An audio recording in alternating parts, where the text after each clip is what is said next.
Dear students, अब तक की परिचर्चा से यह स्पष्ट हो चुका है कि कंप्यूटर द्वारा किए जाने वाला हर कार्य एक फंक्शन है और यह फंक्शन हमें ट्रुथ टेबल से मिले कैनोनिकल फॉर्म इक्वेशन को मिनिमल फॉर्म में बदलने से मिलता है। सन 1953 में मिस्टर मॉरिस कॉर्नॉफ ने एक पद्धति विकसित की जिससे यह कार्य काफ़ी आसान हो जाता है। उनके सम्मान में इस पद्धति का नाम भी कर्नॉफ मैप विधि या के मैप सॉल्यूशन रखा गया। आज का प्रस्तुतिकरण इसे ही समझने का प्रयास है। इस विधि में एक 2 डायमेंशनल ग्रिड का निर्माण किया जाता है जिसके नियम प्रयोग किए जाने वाले वेरिएबल्स या यूँ कहें कि मिन टर्म्स की संख्या पर आधारित होते हैं। शुरुआत में हम सॉप आधारित सॉल्यूशन की चर्चा करेंगे। इसमें 1 सिग्निफिकेंट होता है। बाद में पॉज सॉल्यूशन भी समझेंगे जिसमें 0 सिग्निफिकेंट होता है। पहले हमें इस 2 डायमेंशनल ग्रिड व सेलों के निर्माण, उनके महत्व और मान को समझना होगा। इसके लिए हम 2 वेरिएबल के उदाहरण से प्रारंभ करते हैं। 2 वेरिएबल के लिए प्रयोग में होने वाली ट्रुथ टेबल में कुल 2 टू द पावर n अर्थात 4 अधिकतम पॉसिबिलिटी या 4 मिन टर्म होते हैं। के मैप के ग्रिड में भी खानों की संख्या मिन टर्म के बराबर अर्थात 2 टू द पावर n ही होगी। प्रत्येक विशेष आउटपुट के लिए एक सेल उत्तरदायी है अर्थात कुल 4 सेल बनेंगे। एक तरफ a के, दूसरी तरफ b के सभी संभावित मान रखने की व्यवस्था होगी। हर सेल इस प्रकार से व्यवस्थित किया जाता है कि वह अपने पड़ोसी सेल से केवल एक बिट से डिफर करता है। पहला सेल पहले मिन टर्म m0 अर्थात इनपुट 0 0 को अभिव्यक्त करेगा। दूसरा सेल दूसरे मिन टर्म m1 को अर्थात इनपुट 0 1 को तथा तीसरा सेल तीसरे मिन टर्म m2 को और चौथा सेल चौथे इनपुट कॉम्बिनेशन 1 1 को अभिव्यक्त करेगा। यदि a का मान 1 हो तो a बार का मान 0 होगा। इसी प्रकार यदि 1 b हो तो 0 b बार होगा। अतः पहला m0 cell a bar b bar को, m1 a बार b को, m2 cell a b bar को तथा चौथा सेल m3 a b को अभिव्यक्त करेगा। अब आइए सभी पड़ोसियों के मान अंतर को चेक करें। पहले क्षैतिज m0 और m1 अर्थात 0 0 से 0 1 में केवल एक बिट का अंतर है अर्थात ये पड़ोसी हैं। m2 व m3 अर्थात 1 0 तथा 1 1 इसमें भी एक बिट का अंतर है। अब वर्टिकल सेल चेक करते हैं। m0 व m2 अर्थात 0 0 व 1 0 में एक बिट का अंतर है। इसी प्रकार m1 व m3 अर्थात 0 1 तथा 1 1 इसमें भी एक बिट का ही अंतर है अर्थात वर्टिकली भी ये सेल पारस्परिक पड़ोसी हैं। अब m0 व m3 अर्थात 0 0 व 1 1 में देखिए यहाँ 2 बिट का अंतर है। इसी प्रकार m2 व m1 अर्थात 0 1 तथा 1 0 में पुनः 2 बिट का अंतर है। अतः मैप में डायगोनल सेल्स पड़ोसी नहीं हो सकते। यह एक इम्पॉर्टेंट बात है। मैप का इस प्रकार निर्माण एक पारंपरिक तरीका है, पर इसका अर्थ यह नहीं है कि इसे हम किसी और प्रकार से नहीं बना सकते। नियमों का पालन करते हुए इसे वैकल्पिक तरीकों से भी बना सकते हैं। उस अवस्था में सभी सेलों के एड्रेसेस का पुनर्निर्धारण हो जाएगा, जिसे हमें अभ्यास में लेना पड़ेगा।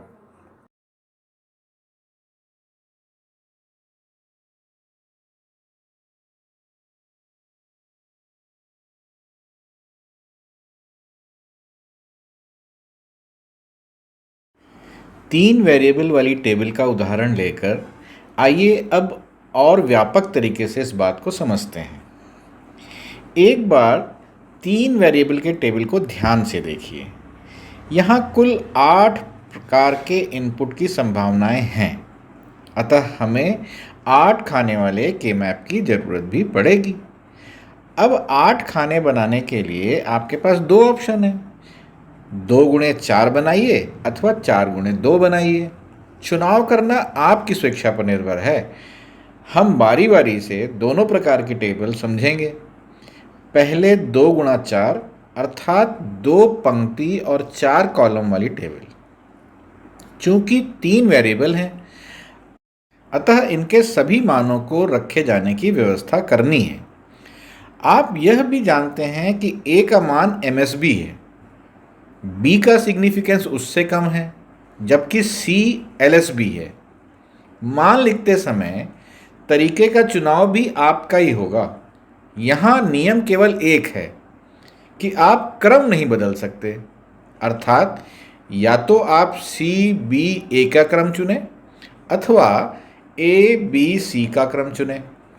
चलिए अभी हम A B C का क्रम चुन लेते हैं। अब देखें के मैप में आपके सामने एक तरफ 2 खाने हैं और एक तरफ 4 खाने हैं, अर्थात एक तरफ एक वेरिएबल के 2 मान तथा दूसरी ओर 2 वेरिएबल के 4 मान रखे जाने की सुविधा है। तो एक तरफ A तथा दूसरी तरफ B C के सभी मान रखे जा सकते हैं। यदि आप A B एक तरफ तथा C को एक तरफ रखना चाहें तो आपको 4 पंक्ति व 2 कॉलम की जरूरत होगी, अर्थात तब टेबल 4 गुणा 2 की बनेगी। चलिए अब मान रखते हैं। किसी एक वेरिएबल के 2 मान हो सकते हैं, 0 तथा 1। 0 से शुरू करके मान रखें। बचे हुए दोनों वेरिएबल से 4 संभावनाएं हो सकती हैं। सबसे पहले 0 0 से शुरू करें। अगला खाना पहले खाने से केवल 1 बिट के अंतर पर ही हो सकता है, यह नियम है। अगले खाने को क्रमशः 0 1 का मान दें। अब ध्यान से देखें।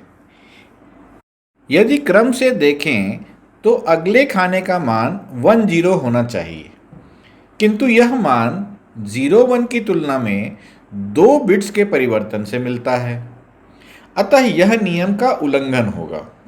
इसलिए अब 1 1 को स्थान दें, उसके बाद बचे हुए 1 0 को। ऐसा करने से हमें चारों मान भी रखने को मिल जाएंगे और 1 बिट परिवर्तन वाला नियम भी लागू हो जाएगा। यहाँ एक बात और ध्यान देने की है। अंतिम खाने का मान 1 0 तथा प्रथम खाने का मान 0 0, अर्थात यहाँ भी 1 बिट का ही अंतर है, अर्थात ये खाने भी पड़ोसी हैं। इस बात का फायदा हमें आगे मिलेगा।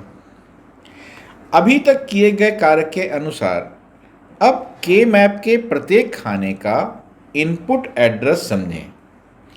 पहली पंक्ति के पहले खाने में A का मान 0 है तथा B C का मान भी 0 0 है, तो पहले खाने का इनपुट एड्रेस 0 0 0 होगा।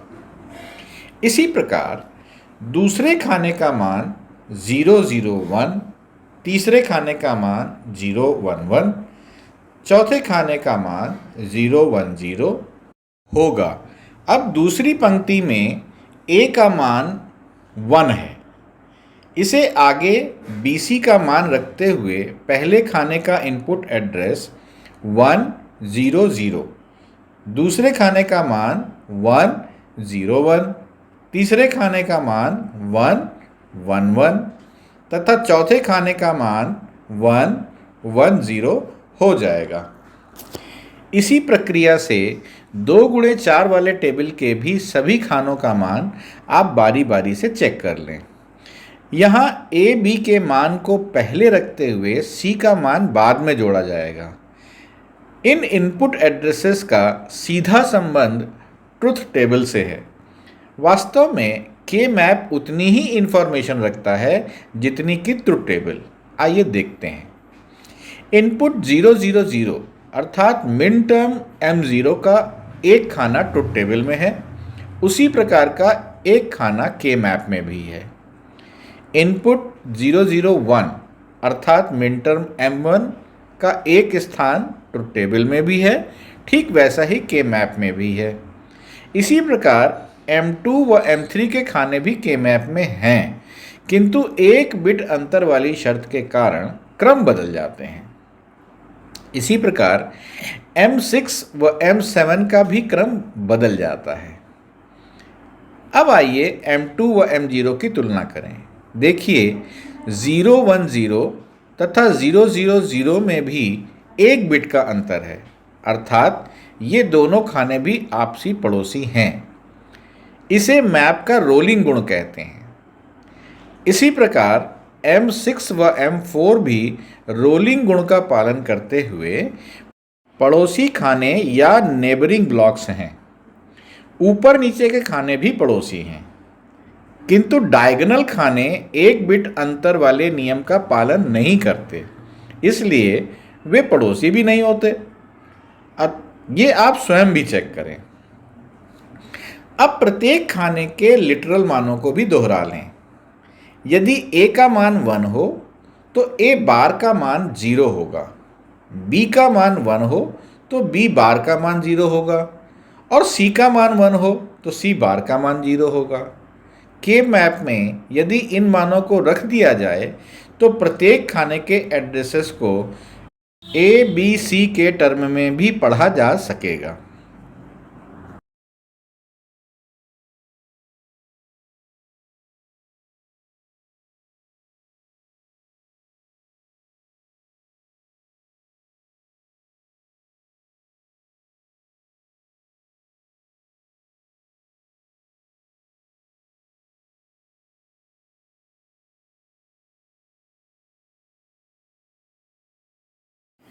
ये दो के मैप तो आप देख चुके।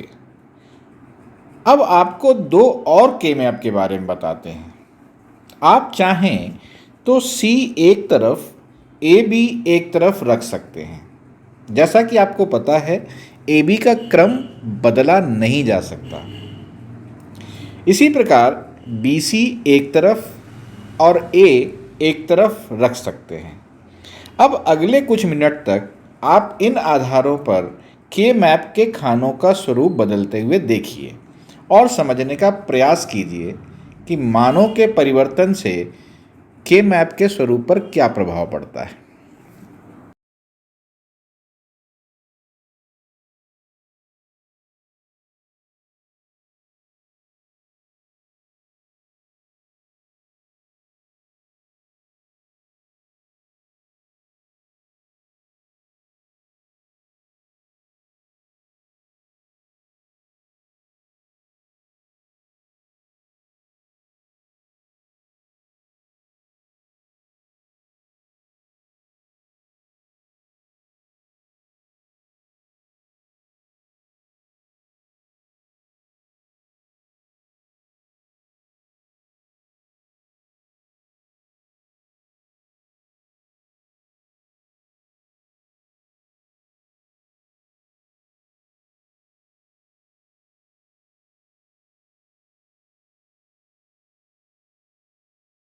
के मैप अभिव्यक्ति का भी प्रचलन होता है, जिससे वह अभ्यास में आ जाता है और गणना आसान हो जाती है।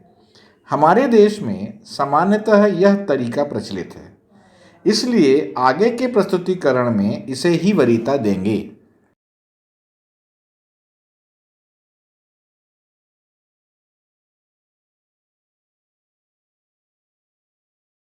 रोलिंग गुण को 4 वेरिएबल के मैप से और भली भांति समझा जा सकता है। 4 वेरिएबल के लिए कुल 2 की घात 4 अर्थात 16 खानों वाले मैप की ज़रूरत होगी, जिसे यहाँ 8 गुणे 2, 4 गुणे 4, 2 गुणे 8 आप किसी भी रूप में बना सकते हैं। हमने यहाँ 4 गुणे 4 के रूप में व्यवस्थित किया है। हॉरिजॉन्टली व वर्टिकली दो दो वेरिएबल लिख लिए जाते हैं, जिसे MSB से शुरू करके LSB तक जाना है। इनका क्रम परिवर्तित नहीं किया जा सकता है। तीसरे कॉलम पर विशेष ध्यान दीजिएगा तथा तीसरी लाइन पर भी। यह परिवर्तन एक बिट के अंतर वाली शर्त को पूरा करने के लिए किया जाता है। रोलिंग गुण को चेक करने के लिए किसी भी कॉलम के अंतिम व उसी कॉलम के प्रथम खाने को तुलना करके देखें, यहाँ भी एक बिट का ही अंतर है। इसी प्रकार किसी भी पंक्ति के अंतिम खाने व प्रथम खाने को भी चेक करके देखें, यहाँ भी एक बिट का अंतर है। अतः ये सभी नेबर ब्लॉक अर्थात पड़ोसी खाने हैं, अर्थात सभी खाने ऊपर नीचे अथवा दाएं बाएं रोलिंग गुण का पालन करते हैं।